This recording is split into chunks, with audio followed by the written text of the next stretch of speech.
Alright,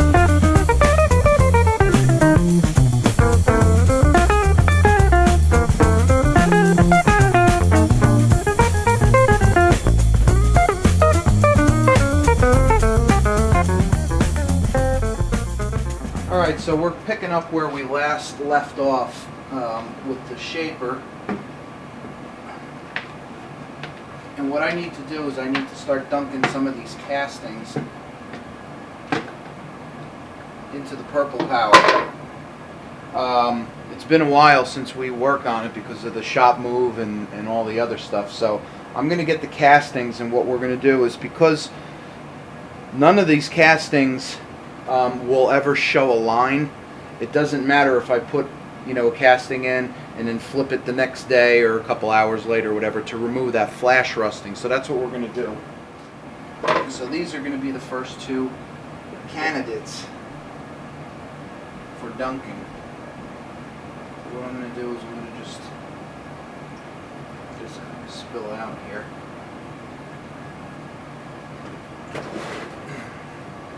Put this right in the garbage can just so it drips into there. And I'm going to try to fit both of these in here. So this is the table, right? So we're going to plop this guy down into the bucket. And then this guy. That fits good. I'm going to give this, I don't know, an hour or two, and then I'm going to check it again, because this is just light flash rust. These were stripped, paint stripped, cleaned, degreased, and everything. So it's just a very light flash rusting. This should come off in about an hour. So on second thought, I'm going to try to fit another piece in here as well.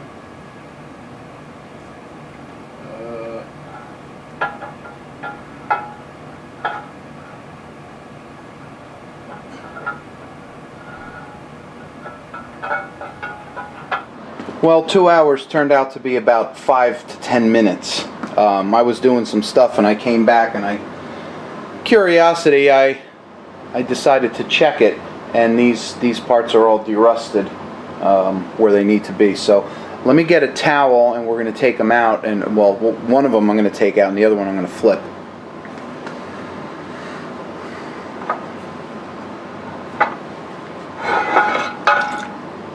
As you could see, it worked wonders.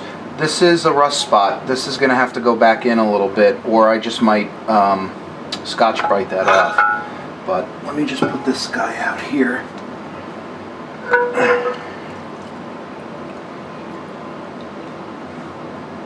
Yeah, these are like really clean.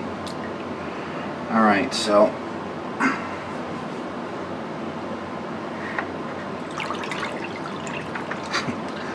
see, when it's just flash, it just comes right off. So I'm not gonna even dry it. I'm gonna just let that sit, because the Evaporust puts a really nice finish on parts in prep for paint and for preventing more flash up. So let's dunk this guy.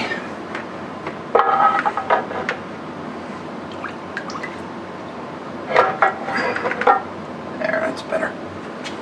And we'll be back in another 10 minutes or so. I flipped the parts over now. It's a couple hours later. I kind of forgot that they were in this solution. Flipped them over. You could see, I mean, there's not a trace of surface rust anywhere to be found. We got a little bit of haze from the red under paint, but they're looking nice, real nice. So what I'll do is I'll leave these in for another couple hours. I'll pull them out, and then I'm gonna get the table and plop it in again for a little while, just to make it look real pretty. Back from a long slumber over the summer. What's up, everybody? We're back for the shaper, and you know this guy. Hey, Tim Marks. We're in Tim's shop now, so welcome back. Welcome to Tim's shop. Tim is going to drive today. This is his shop. This is his specialty. I'm like the apprentice today who's going to learn how to make this thing look like this thing. But I'm going to let Tim explain everything that we're going to do to make the shaper come back to life. Okay, so we're going to paint. And I've been telling Brad, when Brad first asked me about the process of painting, some of the basics of painting, which is the finish you get on the top, the finish that you see, is essentially created by how much work you do to the casting itself in the beginning. The process of painting involves grinding down the casting, filling the any imperfections or holes in the casting, priming, sanding down your primer, maybe even doing a second coat of primer, sanding after that, then an optional seal coat, which you don't have to do, and then finally a top coat. That's the steps that I follow. Those are the steps that I follow in order to paint my machines and when I'm painting my antique fans. Does that mean that you have to do it that way? No, absolutely not. I can tell you right now, some people are going, "Oh, no way! That's ridiculous." I just slop some paint on the castings, and I myself have done that with every machine that I've done. I brought it down to here, I've cleaned it, and just painted it. In fact, I didn't even use primer. Yep, I just painted it to have that old school look. Yep. But even South Bend filled it. They filled all their castings. Maybe during wartime they didn't because it was faster or whatever. But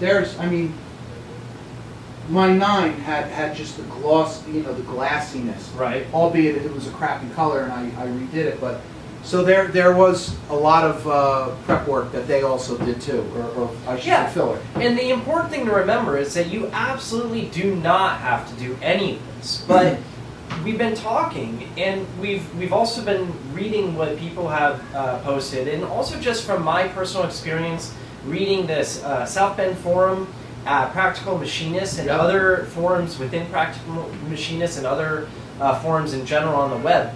It seems like a lot of machinists have an interest in paint. Whether or not they actually are interested in doing it is a different story, but this video series, this part of this video series is to explain and teach how to paint, and if you want to, how to achieve essentially an automotive grade finish on cast iron.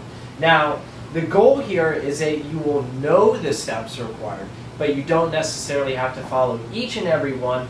I can assure you that you will have an incredible result following just even a minority of these steps. You don't have to do them all. And again, I want to make this is not something that I'm going to be using every day. It's not the workhorse of the shop anymore. It's it's a shaper, right? It's got that cool factor to it. Obviously, it will be put to use for some small jobs or whatever. But part of this is just the fun of doing this as well. It's interesting. It's a piece of American history. Yeah. It looks beautiful just in and of itself, and if you are willing to put the time into putting a nice paint job on it, it will protect the machine. It will be extremely rewarding. And on a tool like a shaper, it's not going to get as beat up as a lathe. Exactly. You're not going to, like you said, you're not going to use it very often. There just aren't as many chips that are going to be around it. In fact, the chips are going that way. Right. So that's a good thing. They're not even in the direction of the paint job. And you're not banging on things and turning things quite as much as you might do on a mill or on a lathe. Exactly. It's a great tool to have some fun, and that's what this series is all about. If you've got the interest and you've got the time and you want to do it, here's how to do it. This is the most complex way to paint, and anything short of that will still achieve a great result. An incredible result. Yeah. You can achieve a very good result by omitting many of the steps. And I think what we'll do is, as the series goes on, if you have questions about, what of these steps can I omit and still get like 90% of the paint job, or 50%, or maybe you want the paint to be durable but not necessarily smooth. Maybe you want it to be smooth but not necessarily durable. Yeah. We can talk about what you can take out of the recipe in order to accomplish those goals. But moving forward here, what we're going to do is, tonight, we're going to go ahead and grind down this casting. Because like I said, it all starts with grinding. Your finished job is only as good as what's underneath it. If you don't grind down this metal, you could fill it, but you're going to spend and waste a lot of time slapping Bondo on this, when the fastest and proper way of doing it is just to use a combination of an angle grinder, a die grinder, sanding discs, roll-lock pads, and stones. Those are the tools that we're going to use. We're going to move into my grinding room and go ahead and start the process of taking these lumps and bumps and imperfections out of the, what should we call this? That's the ram. Okay, a ram. Out of the ram, and then the next thing we would do are the other parts after that. Now, wouldn't you agree that if this is all like glass smooth, Okay. everything flows, right? There's not a bump on it. Yes. It's way easier to clean your machine. Oh, I don't Way disagree. I can tell you, having my South Bend here and having other machines at work and at home that are not smooth, it is worth, if you have the time, Right. it is worth making your paint smooth for the sake of cleaning. Oh, yeah. You take one rag, once you remove all the chips, brush them all off, vacuum them, you take one red grease rag and you can just wipe down the whole machine. Yeah, And it's got to be nice. I put a lot of time into achieving a glass finish, but once the South Bend was done, I don't worry about scratches. I don't worry about chips. Maybe once a year I'll fill in all the chips just to make it look pretty again. But I don't worry about scratches. I'm mostly concerned about getting, just wiping the dust, wiping the chips, wiping the dirt off of the machine at the end of the day. Now, all that said, I've got a zillion comments, some nasty comments. Why are you going through this? You're not making a museum piece. There's always that argument. This is a machine, and I get it. Believe me, I get it. I'm sure you felt the same way when the first splotches of oil hit. You're just like, oh. Yeah. But this is not a production machine shop. This is our home shops. Yeah. I'm doing a little bit of work for people with Maple Lane Machine and Tool, but again, I have the time to clean the machines in between jobs. Yeah. When I'm done with a job, I clean up. And taking your machine apart, getting to know it, restoring it, that's another loosely thrown around term. Yeah. Whatever you want to call it, reconditioning it, giving it a day at the spa.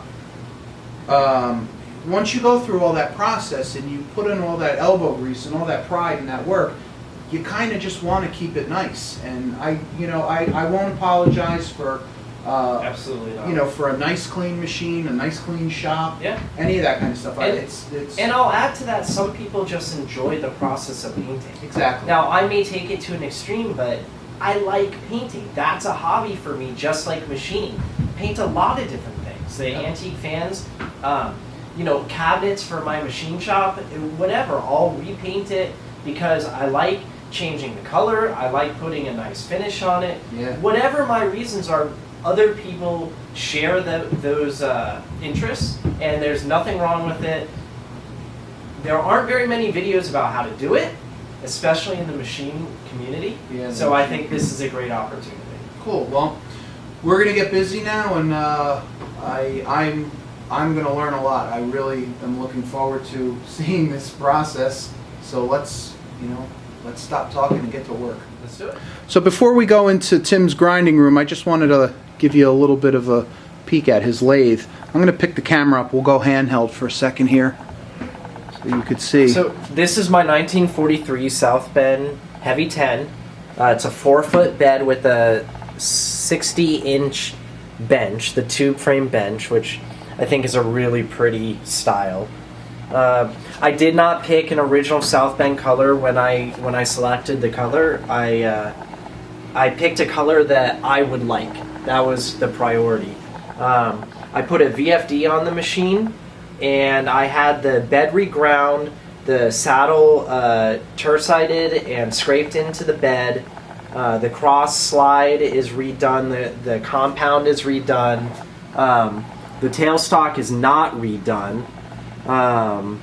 These are not original South Bend dials. These were redone by Miller Machine, although I don't think he does these anymore. My machine was not about originality. It was about kind of new. Making things as new as possible. And I did that. I added a little flair where I could but it's a very enjoyable machine to use. I have a hard-hinge HLVH at work, and to be totally honest, I really enjoy coming home and using my South Bend. I don't do production type jobs on either, but this is a fun machine. VFD, I got a tachometer on my VFD, so we can change the speed. This is a tool called a tachulator, so you can actually input the stock diameter and it'll read the surface speeds in feet per minute. So with a 3/8 inch rod stock in the collet and an RPM of 530, this is calculating a 50 surface feet per minute speed. So you just dial your surface feed based on what I am cutting, what material I'm cutting while using HSS. Cool. It's really nice. I like it, and I put the same thing on my mill as well. Awesome. This is a great job, and I mean I love the tailstock. It's just sexy, And for lack of a better word. There are chips. Don't forget, there are chips. I don't care. I mean, I use this machine. Like I said, I actually dropped the entire Loris tool post at one point right on my saddle and put a huge divot in it. And, you know, whatever, it happens. I touch it up. This paint, the paint job I put on this machine has been very durable, and that's why that's one reason why I know that this paint formula that I'm gonna tell you guys about actually works in a machine shop environment. It hasn't changed color. It doesn't chip very easily. It's a good paint job. It's a good process. We'll talk about the brand, how we do it. We'll talk about all that during this series. Awesome. All right, we're in Tim's dirty room. Yeah, that's actually exactly what I call it. It's, you know, grinding and more grinding, and he's got a drill press and a bandsaw. We got air filtration up top here. We're using a wide angle lens, I guess, in a small room. Oh no, I could put the wide angle on. Oh, it's not a wide angle? Okay. There's all his various pads, and so there's our ram ready for surgery. We're going to use a die grinder. We're going to use an angle grinder. I like Ingersoll Rand. They're good tools. I've broken them, so they're not perfect, but they're not terribly expensive, and they are ergonomic though, and that's what I like. I use 3M brand pads, and all of them are the twist lock variety. So we're going to be using 60 grit to start, 120 grit to finish, both 3-inch and 2-inch sizes for both. We're going to use coarse roll lock pads, medium, and we're not going to use fine. It's not really worth it. And then we're going to use various stones first before we use any pads in order to hit all of the small intricate areas. Cool.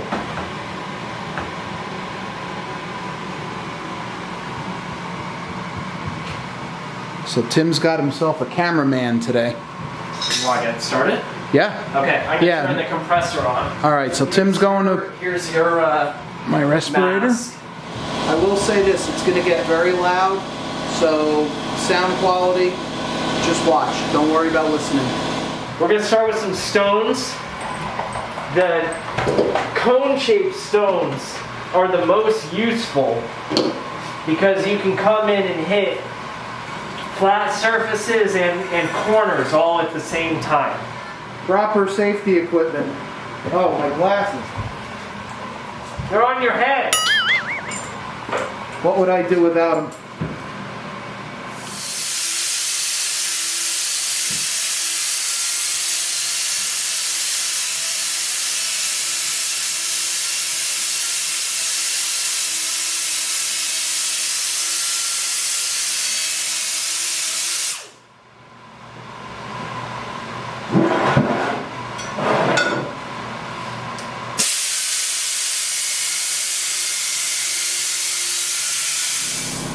Now you're changing something out now? Yep, I'm going to a larger radius. And this is all about feel and experience, logic. You know, that's the one I'm done with. Because now I need to hit up here, see? So this will fit better. Yep. Now all these wheels end up conforming to whatever you're grinding anyway.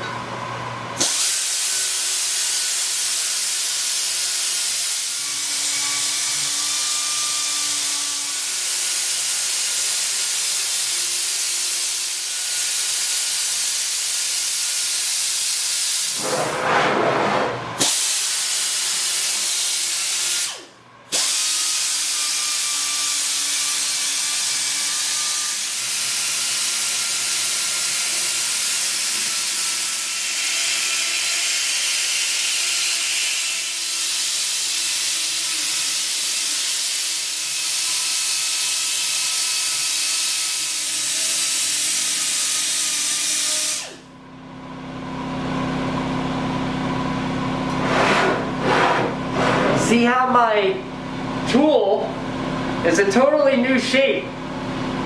Yeah. It changes with whatever you're grinding.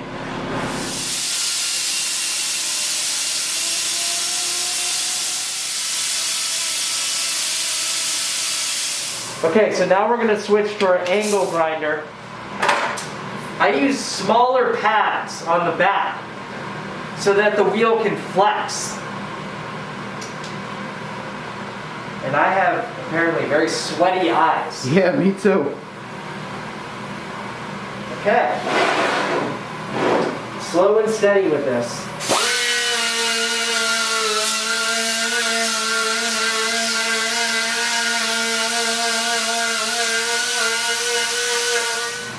What he's doing is he's taking the high spots down. Yes. That's it. We're not trying to smooth it completely down to the low spots. We're just knocking the high spots down, and then you said the filler will go in and do the rest. That's right. It's not our goal to make the metal. We're not polishing. If we were polishing, we'd go down until the metal is totally smooth, solid. Right. We're not polishing. We're just painting.